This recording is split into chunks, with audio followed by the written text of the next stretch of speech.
اس کے پیچھے باقاعدہ عمران خان صاحب کی نوڈنگ شامل ہے جی، کیونکہ کل کی تقریر ان کی بڑی بھاری تھی. ان کی تقریر کے پوائنٹ سن لیں. سب سے پہلے انہوں نے عمران خان صاحب کی رہائی کا مطالبہ کیا. عمران خان صاحب کے شدید ناقد ہیں، اور عمران خان صاحب کی بھی اتنے اچھی گڈ بکس میں نہیں تھے. ٹھیک ہے، یاد ہے ان کی چادر اوڑھ کے والا وہ تقریر؟ جی ہاں.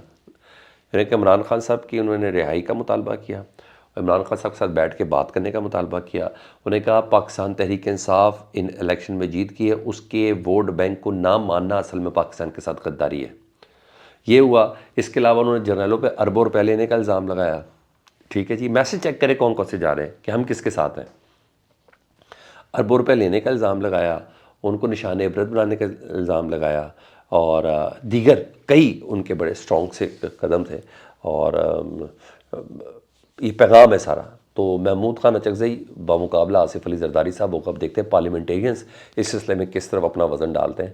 اور میں تو کسی کے بھی کردار کا گارنٹی نہیں دے سکتا، لیکن پارلیمنٹیرینز کو بہرحال بڑے اچھے سے اس بات کی سمجھ ہے کہ ہم نے آخر ووٹ دینا کس کو ہے. تو یہ آج دیکھا جائے گا کہ آج کاغذات نامزدگی کے بعد 9 تاریخ کو ووٹ کس طرف جاتا ہے. بہرحال الیکشن کمیشن اور دیگر ادارے بھرپور طریقے سے کام کر رہے ہیں کہ کوئی مد مقابل نہ ہو.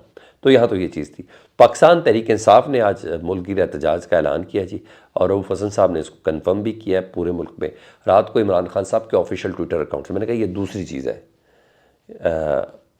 کہ عمران خان کی اجازت کے بغیر نہیں ہو سکتا. ٹویٹر اکاؤنٹ سے باقاعدہ اعلان کیا گیا. پہلے انہوں نے کہہ دیا تھا کہ ہم ہفتے کو احتجاج کریں گے، تو انہوں نے ٹویٹر اعلان کیا کہ میرے پاکستانیوں، ناجائز حکومت کو آپ نے بالکل قبول نہیں کرنا، اپنے ووٹ کی پامالی کے خلاف کھڑے ہونا ہے، اور پوری قوم صوبائی قیادت یعنی ایم پی ایس اور مرکزی رہنما یعنی ایم این ایز اپنے اپنے حلقوں میں احتجاج کریں گے.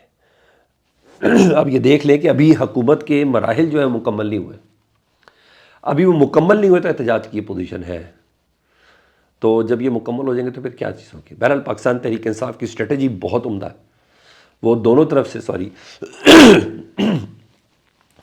طرف سے بڑی زبردست طریقے سے چل رہی ہے. اپنی پارلیمانی سیاست بھی کر رہی ہے، صدارتی انتخاب میں اپنا امیدوار بھی کھڑا کر رہی ہے، اس کو ووٹ بھی دے رہی ہے. پرائم منسٹر کے انتخاب میں اپنا امیدوار بھی کھڑا کر رہی ہے، اس کو ووٹ بھی دے رہی ہے. اسپیکر کے مقابلے میں اسپیکر کھڑا کر رہی ہے، اس کو ووٹ دے رہی ہے. ڈپٹی اسپیکر کے مقابلے میں ڈپٹی اسپیکر کھڑا کر رہی ہے، اس کو ووٹ دے رہی ہے. اور ساتھ ساتھ ایسا احتجاج ہو رہا ہے کہ پورے اس سارے پارلیمانی ایٹماسفیئر میں جہاں جہاں بات ہو رہی، جہاں اس وقت عہدے اس وقت تقسیم ہو رہے ہیں، اس جگہ پہ صرف ایک کا ہی احتجاج ریکارڈ ہو رہا ہے. نہ ہی اے این پی کا، نہ ہی جے یو آئی کا، نہ ہی کسی اور پارٹی کا، صرف اور صرف پاکستان تحریک انصاف کا ہو رہا ہے. اور یہ باقاعدہ طور پہ پتہ چل رہا ہے یہ سب چیزیں. تو پاکستان تحریک انصاف پارلیمانی سیاست یعنی سمجھ آ گئی نا. ہاں ہمیں سمجھ آ گئی کہ سیاست کیسے کرنی ہے. یہ ایک ریکوائرڈ تھی. وہ کہہ رہے ہیں ریوالو ہو گئی یا کچھ بھی ہو گیا، میں اس کو جس طرح مرضی لے لیں کہ پاکستان تحریک انصاف اب بدلی ہوئی پاکستان تحریک انصاف ہے. انہوں نے پارلیمانی سیاست اور احتجاجی سیاست دونوں کو ایک ساتھ کرنے کا فیصلہ کیا ہے، اور یہی مین اسٹریٹجی ہے. مولانا صاحب نے رات کو نواز شریف صاحب کو انکار کر دیا جی، اور انہوں نے ریکویسٹ کی تھی کہ اس ووٹنگ کے اہم مرحلے میں جس میں پرائم منسٹر کو ووٹ دینا ہے، پلیز آپ ذرا ہمارے کینڈیڈیٹ کو شہباز شریف کو ووٹ دے دیں. لیکن یہ چیز ہے.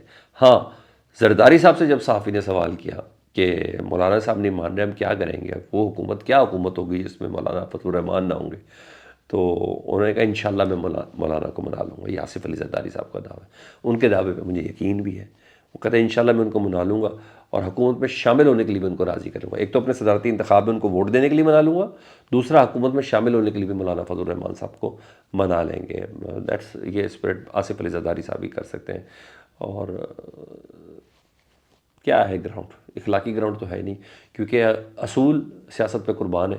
اور جتنا بھی مرضی گندگی کر لو تو کہا جاتا ہے کہ سیاست کا حسن ہے یا جمہوریت کا حسن ہے. سیاست میں تو کبھی دروازے بند نہیں ہوتے، اور یہ وہ سب چیزیں کہی جا رہی ہیں. ہاں، ادھر محمود خان اچکزئی صاحب کی جو تقریر ہے نا، وہ نون لیگ کو سمجھ آئی ہے. طارق صاحب نے اس کے جواب میں جو تقریر کی ہے جی، اور وہ کہتے ہیں کہ محمود اچکزئی کی تقریر نا قابل مذمت ہے اور قابل شرم ہے.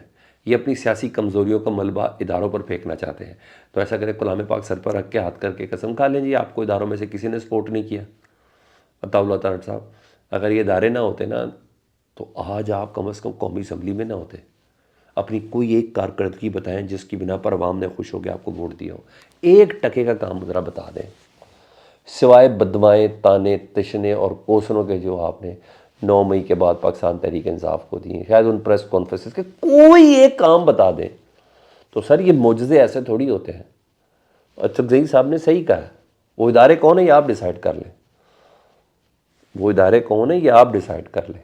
بہرحال ان کو سمجھ آ گئی ہے اور وہ کہہ رہے کہ چکزئی صاحب اپنی کمزوریاں کیا ساری عمر تو رہے آپ کے ساتھ ہیں، ساری عمر آپ کے سیاسی والد صاحب ہیں نواز شریف صاحب کے ساتھ رہے ہیں چکزئی صاحب. تو آج ان کی کمزوریاں کیا، وہی کمزوریاں آپ کی بھی ہیں. تو بہرحال یہ کہا. ہاں مریم نواز صاحبہ نے ایک بات کی نا کل، انہوں نے کہا جنہوں نے ہمارے خلاف ووٹ دیا ان کو بھی رمضان پیکیج دیا جائے گا، اور ہم صرف میرٹ اور شفافیت پر یقین رکھتے ہیں، سب کو بلا تفریق رمضان پیکیج دیا جانا ہے. اچھا ہم شاید ایمن فیلڈ کا کوئی فلیٹ بیچ کے دے رہی ہیں، یا رمضان شوگر مل کو بیچ کے دے رہی ہیں، یا اتفاق فاؤنڈری میں سے کسی کو بیچ کے دے رہی ہیں. مجھے نہیں سمجھ آ رہی. وہ I love you do you love me میں سب پہ قربان کر دوں، بھائی اپنے گھر سے تھوڑی دے رہے ہو یار. یہ نہیں دو گے جو تھوڑی بہت بچی ہے وہ بھی نہیں رہے گی.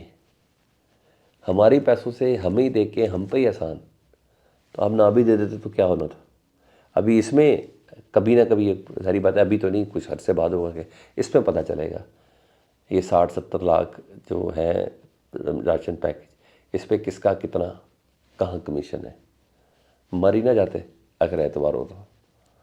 اپنا بہت زیادہ خیال رکھیں. فیڈ بیک سے متعلق آگاہ کریں. اللہم صلی علی محمد و آل محمد.